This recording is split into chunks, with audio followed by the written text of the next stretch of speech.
You've learned just how useful trusts can be. Now let's explain why there are many good reasons for creating more than one trust.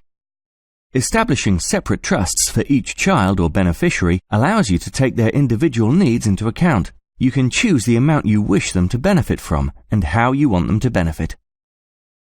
Say you left your 3 children some cash. Surely you wouldn't just dump it all into one joint bank account and just leave them to get on with it. In your mind's eye, you can probably picture the fallout which would ensue. How happy do you think they'd be having to go cap in hand to their brothers and sisters for permission every time they wanted to draw some money out of the joint account and say what they wanted to use it for? What if one of them had moved away? What if the relationship between them had broken down? No, the best way would be to set up a separate account for each of them, allowing them to access and manage their own inheritance as they wished. Or suppose you had one child who you didn't think capable of making responsible investment or spending decisions. You could choose for that child to receive an income for life rather than have full access to the assets.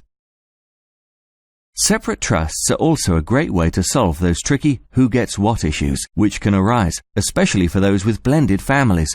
It's far better to decide this while both spouses are alive, rather than let the order of who dies first decide which descendants get what. That's great, but won't having different trusts cost much more to manage? Actually, a group of simple trusts is much more manageable than a single trust with many purposes, mixed assets and multiple beneficiaries. And don't forget that all the trustees of any one trust must act unanimously, which means they must all agree on a course of action.